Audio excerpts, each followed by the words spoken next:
Hi friends, welcome to Cinema Artist Best.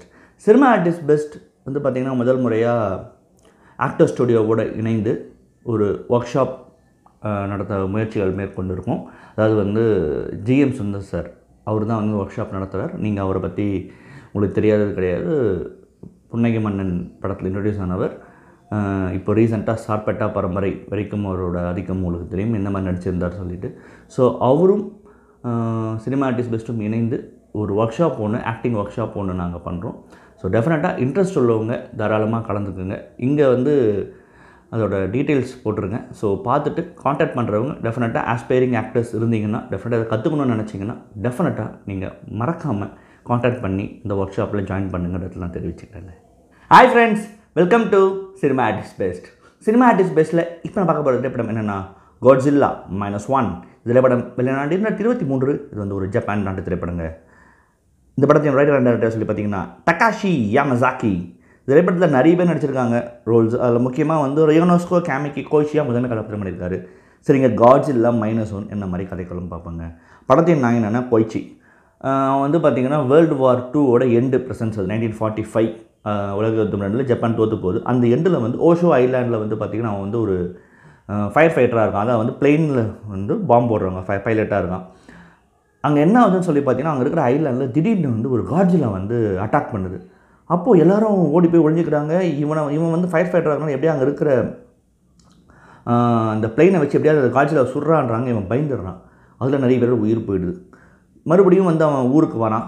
இல்லை பயங்கர ட்ரௌமாவில் மாட்டிக்கிறான். ஊருக்கு வந்த பிறகு 1945 உலக யுத்தம் 2 முடிஞ்ச பிறகு ஜப்பான் வந்து ரொம்ப பெரிய ஒரு சிக்கல் இருக்குது. ஏன்னா ஹிரோஷிமா நாகசாகியில் கொண்டு போடப்பட்டது, டோக்கியோவும் அழிக்கப்பட்டது. ஸோ அந்த இடத்துல வந்து அவனுக்கு வாழ்வாதாரத்துக்கு ஒன்றும் இல்லாமல் எதுவுமே இல்லாமல் ரொம்ப நொந்து போயிருக்கிறான். அங்கே வந்து பார்த்திங்கன்னா ஒரு பொண்ணை மீட் பண்ணுறான். அவள் ஆல்ரெடி வந்து பார்த்திங்கன்னா ஒரு குழந்தையோடு இருக்கா. கடைசியில் பார்த்திங்கன்னா அவளும் அடாப்டட் சைல்டு தான். ஒரு கட்டத்தில் இவங்க 2 பேரும் வந்து ஒரு உறவை வந்து மேம்படுத்தி மேலே கொண்டு போகிறாங்க. வாழ்வாதாரத்தை கஷ்டப்பட்டாலும் இவங்க 2 பேரும் உறவை மேம்படுத்தி மேலே கொண்டு போகும்போது என்ன ஆகுதுன்னா, கவர்மெண்ட்டில் வந்து ஒரு வேலை கிடைக்குது. அந்த வேலையை வந்து பார்த்திங்கன்னா ஆல்ரெடி மைன்ஸ் வந்து கொட்டி கிடக்கு கடலில். அதில் எப்படியாவது வந்து ரெட்டிஃபை அதை எடுக்கணும் அப்படின்ற மாதிரி ஒரு 4 பேர் கொண்ட குழு போகுது.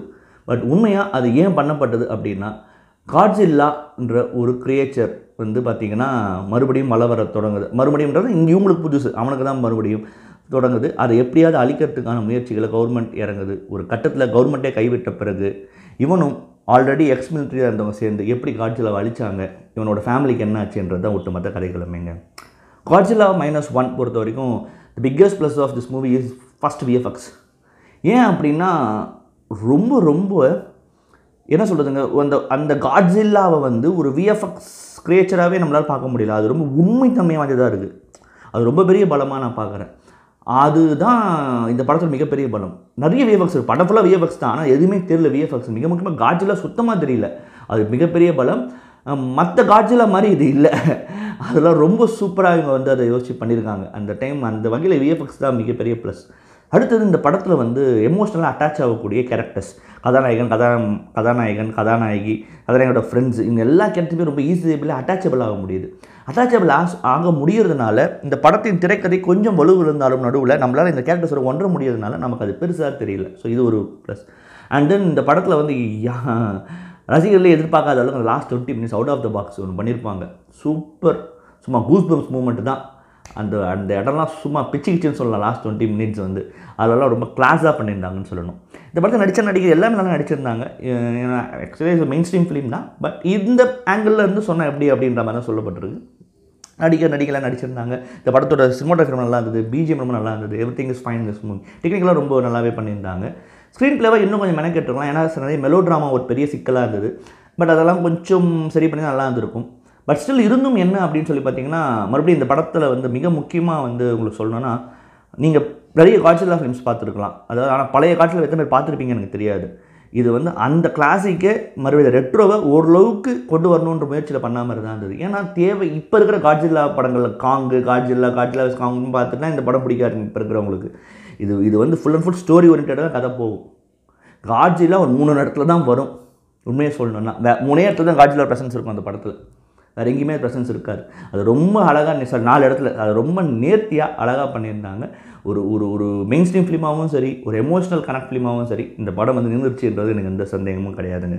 இந்த படம் வந்து பார்த்திங்கன்னா இந்த ஆண்டு அந்த ஆஸ்கரில் வந்து பார்த்திங்கன்னா வின்னருங்க பெஸ்ட் விஷுவல் எஃபெக்ட்ஸ்க்கு. அது தவிர்த்து இந்த படம் 40 வின்ஸ் அண்ட் 56 நாமினேஷன் இருக்குங்க. டெஃபினட்டாக நீங்கள் காட்ஜில்லா -1 படம் பாருங்கள். ஒரு நல்ல படத்தை பற்றி உங்களுக்கு கண்டிப்பாக இருக்கும், சந்தேகம் இல்லைங்க. மறுபடியும் தரமான உலக cinema video, regional cinema video, இல்லை ஷார்ட் ஃபிலிம் வீடியோ சந்திக்கிறேன். நன்றி, வணக்கம்.